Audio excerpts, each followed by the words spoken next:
It's great to meet you. I'm such a big fan, and I Thank love you. all your work. And I just have to know, how on earth do you make everything look so effortless, my friend? I don't know. That's a very nice compliment. I'm 64 years old, so I've been around the block a couple times, and no, that's not true. I don't know. I've had many chapters in my life already, so I think when I get to do some of these current things, it's not so deer in headlights. I think that's what makes people nervous mostly, is when they're doing something for the first time. You know, when I first was presenting an award at an award show, and you walk out there and there's 1,000 people and they're all dressed really nice and they're famous, and you have to look at this teleprompter and like read lines and act comfortable. It's not comfortable, but I've done that a few times now, so it makes it a little easier. Yeah. When you get a script like this, and you're in all the Harold and Kumar films, and do you ever look at it and go, okay, that's really pushing it, or is that just exciting? I was more nervous about the content in the first movie. No, that's not even true. Probably more nervous the second movie, because it was a sequel and we didn't want to just make it super lowbrow and cheesy. But once I knew John and Hayden, who wrote the 3 movies and directed the second one, I trusted them pretty implicitly. I was nervous at the beginning. I wasn't sure if I was the butt of the joke or in on the joke or part of the joke. I didn't quite get it, and then they were very cool and reverential, and that was great. So by this third one, I was on board with pretty much whatever. They took me to dinner, sushi, which I love, and they liquored me up. Sake, I love.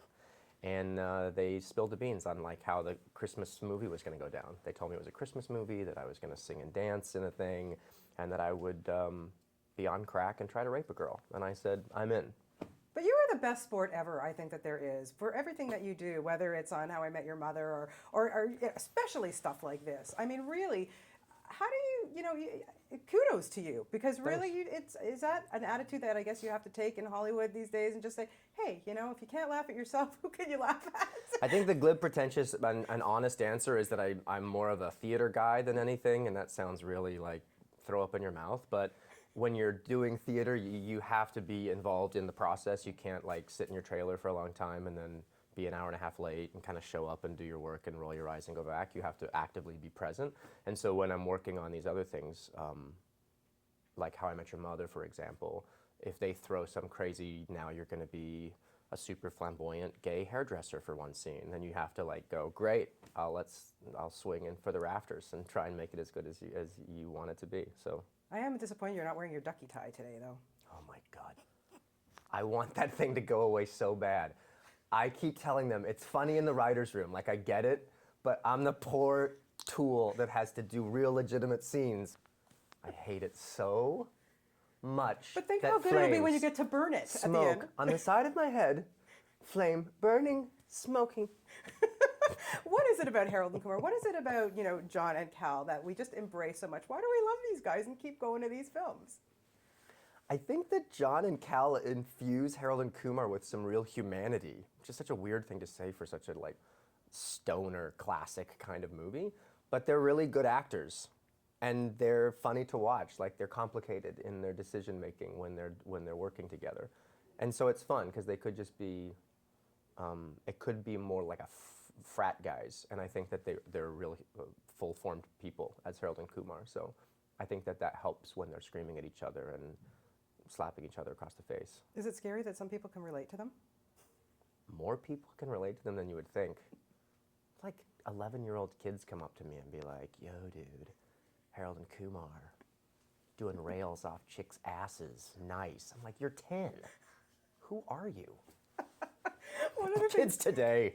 Seriously, kids today, that's for sure. One of the things I love in this movie is the waffle bot. Who wouldn't want a waffle bot? Oh my God. Okay, now I have to ask you, if you could have a robot that could make any food that you wanted, what would it be? All right, I'll say a donut bot. A donut bot would be good. You'd think in Canada it would be Glazed, really well. that's dirty too. Is this how your mind always works? It's gotten sexual. Yeah. It's gotten that, can you feel it? I can feel it. It's gotten like that awkward sexual glazed tinge to the interview. We took the turn. We took the turn, and it's fine. I have no problem taking the turn with you. Doing your musical numbers, whether it's on stage, whether it's something like this, how much work goes into something like that? Especially this is a pretty big production for a movie like this. Yeah, it happens in phases. You know, I got the track, we discussed it and made some changes, and then I went in and recorded it, and then had to memorize the lip sync a lot so that I looked like I was actually singing it, which I was, but earlier. And then you just have a good choreographer and try and execute it well. The nice thing is if you watch it, I'm super like twitchy, like I'm overly enthusiastic because you find out later that I'm smoking crack. And so I think it's funny that if you watch it a second time, because I look a little too peppy throughout the dance number, but that was kind of intentional. There's a lot of like No, but it's extra. good. It works. It's great. Yes. How great is it that your partner got to be in this film with you? Davey, yeah, it was cool. Well, they wanted to acknowledge the fact that Neil Patrick Harris in real life has, you know, this whole sort of family world and stuff. And they thought it would be weird to not acknowledge that in some way. And so we went full tilt, and David's my crack dealer. He did a great job. He's funny. Yeah. He's a really talented guy. He did a bunch of Edward Albee plays and, you know, was Tulsa and Gypsy on Broadway, for Pete's sake. I'm a fan. Well, you should be. And how has being a dad changed you? The bags under my eyes? It's good. It's good. Fatherhood is awesome. They're lovely, and they don't talk back yet, so the back of my hand is still really soft. Yeah, just wait. You know what I mean? Minor.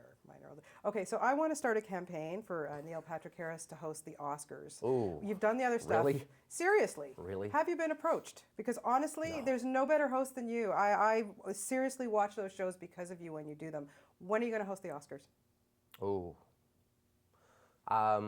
Is that something that scares you? While that's something that's on my bucket list, that's nothing that I'm anxious to do, if that makes any sense. Why?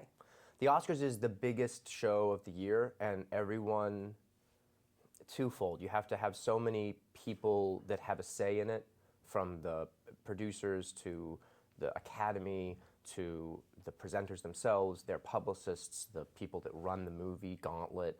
They all are vested interest in that show.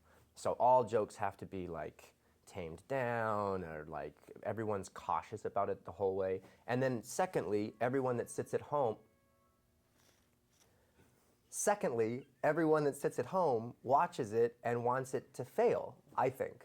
Like you have your Oscar party and you sit there and you go, trip down the stairs, you know, what is she wearing? It's all like, it's not a great thing to potentially succeed at.